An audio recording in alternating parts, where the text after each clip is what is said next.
Abu Umar Abdillah, guru kami, menceritakan sebuah kisah tentang Umar bin Abdul Aziz. Suatu kali beliau memasuki sebuah masjid Bani Umayyah di malam hari. Ketika itu lampu mati, maka beliau berjalan berlahan dan tanpa sengaja beliau menginjak kaki seorang yang sedang tidur di masjid. Merasa diinjak, orang itu marah, lalu kemudian berkata, "Kamu himar ya?" Dengan nada datar Umar menjawab, "Saya bukan himar." Keledai maksudnya, "Saya adalah Umar." Pengawal beliau pun tidak terima ketika Umar disebut sebagai himar. Hampir saja orang yang tidur itu diberi pelajaran lantaran kata-katanya yang tidak sopan kepada khalifah. Namun sang khalifah berkata, "Jangan, biarkan saja dia."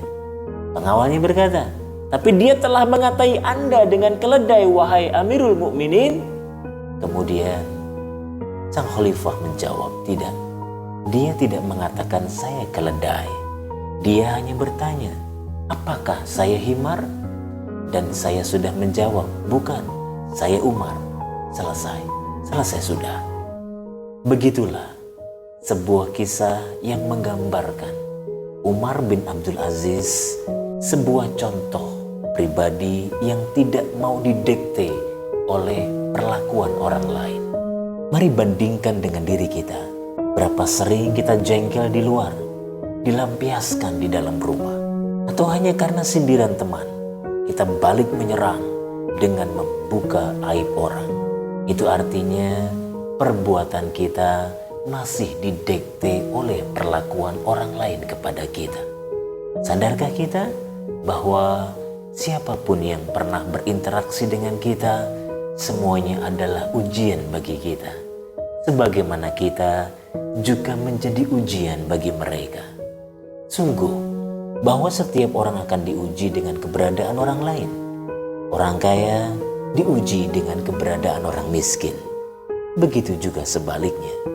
Perkataan kotor orang kepada kita tidak mendikte kita hingga kita membalas dengan kata-kata kotor juga.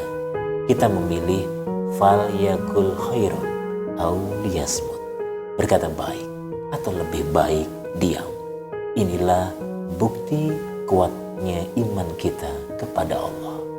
Orang lain akan dihisab dengan apa yang dilakukan atas kita, sebagaimana kita juga akan dihisab atas apa yang kita lakukan kepada orang lain.